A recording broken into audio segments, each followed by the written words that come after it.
Lesson 4 for October 19 through 25, Facing Opposition. Tuesday, October 22, Work Stoppage.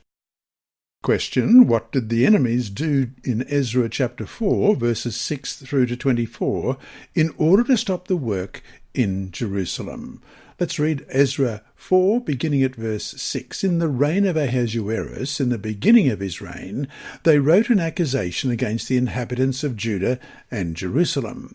In the days of Artaxerxes also, Bilshan, Mithridath, Tabel, and the rest of their companions wrote to Artaxerxes, king of Persia, and the letter was written in Aramaic script and translated into the Aramaic language. Rehum, the commander, and Shimshai, the scribe, wrote a letter against Jerusalem to King Artaxerxes in this fashion.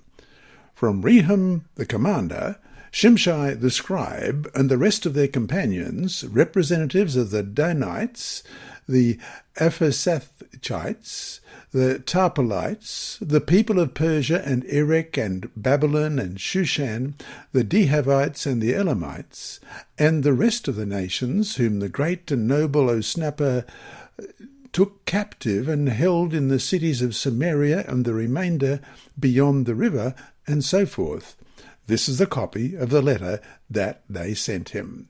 To King Artaxerxes, from your servants, the men of the region beyond the river, and so forth.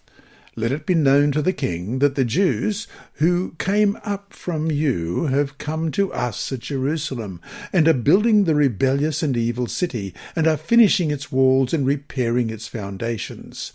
Let it now be known to the king that if this city is built and the walls completed, they will not pay tax, tribute, or custom, and the king's treasury will be diminished. Now, because we receive support from the palace, it was not proper for us to see the king's dishonour. Therefore we have sent and informed the king, that search may be made in the book of the records of your fathers. And you will find in the book of the records and know that this city is a rebellious city, harmful to kings and provinces, and that they have incited sedition within the city in former times, for which cause this city was destroyed. We inform the king that if this city is rebuilt and its walls are completed, the result will be that you will have no dominion beyond the river. The king sent an answer to Rehum the commander, to Shimshai the scribe, to the rest of their companions who dwell in Samaria, and to the remainder beyond the river, peace, and so forth.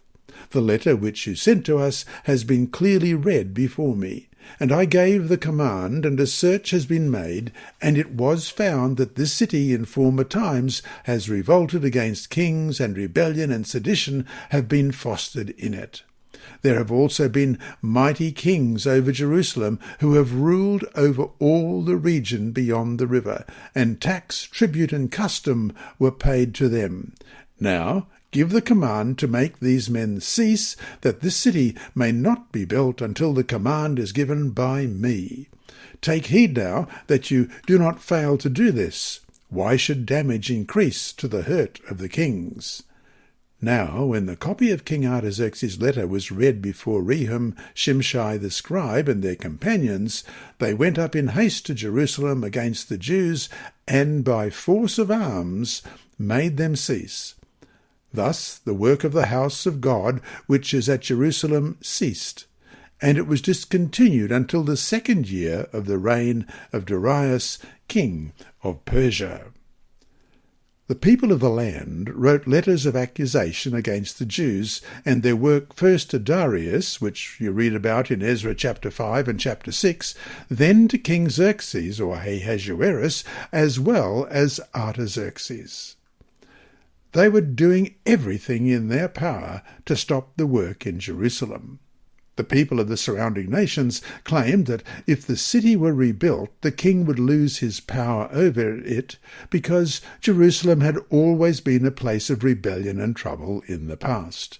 Unfortunately, King Artaxerxes was swayed into believing that the Jews were building only because they wanted to gain their independence and therefore incite confrontation. He ordered the work to cease, and the people sent an army to prevent further building of the city. This forceful approach brought the work for God to a halt. Question. Read Ezra 4, verses 23 and 24 again. Why did the Jews stop building? Didn't they know that God wanted them to rebuild the city? What got in the way? Ezra 4, beginning at verse 23. Now when the copy of King Artaxerxes' letter was read before Rehum, Shimshai the scribe, and their companions, they went up in haste to Jerusalem against the Jews, and by force of arms made them cease. Thus the work of the house of God which is at Jerusalem ceased, and it was discontinued until the 2nd year of the reign of Darius, king of Persia. It is apparent that the Jews realized that God had called them to rebuild the city and the temple, but because of the strong opposition, they were afraid. Perhaps they came up with such excuses as, "Now must not be the right time," or, "If this were truly what God wanted us to do, he would have provided a way," or, "Maybe we weren't supposed to come back here at all." When opposition gets in the way of doing what we believe God calls us to do, we have the tendency to question and doubt God's guidance. We can easily convince ourselves that we made a mistake. Fear can paralyze our minds, and our thoughts turn to despair and helplessness instead of being focused on the power of God. So to finish today, have you experienced something similar, being convinced that God has called you to do something and then harbouring doubts when things got hard? Think, for instance, about John the Baptist. What have you learned from that experience? This week's lesson has been read by Dr. Percy Harold from Queensland, Australia. It is brought to you by Hope Channel, the Sabbath School Department, and through the services of Christian Services for the Blind. A video of this podcast also occurs on YouTube. Remember, God is always faithful.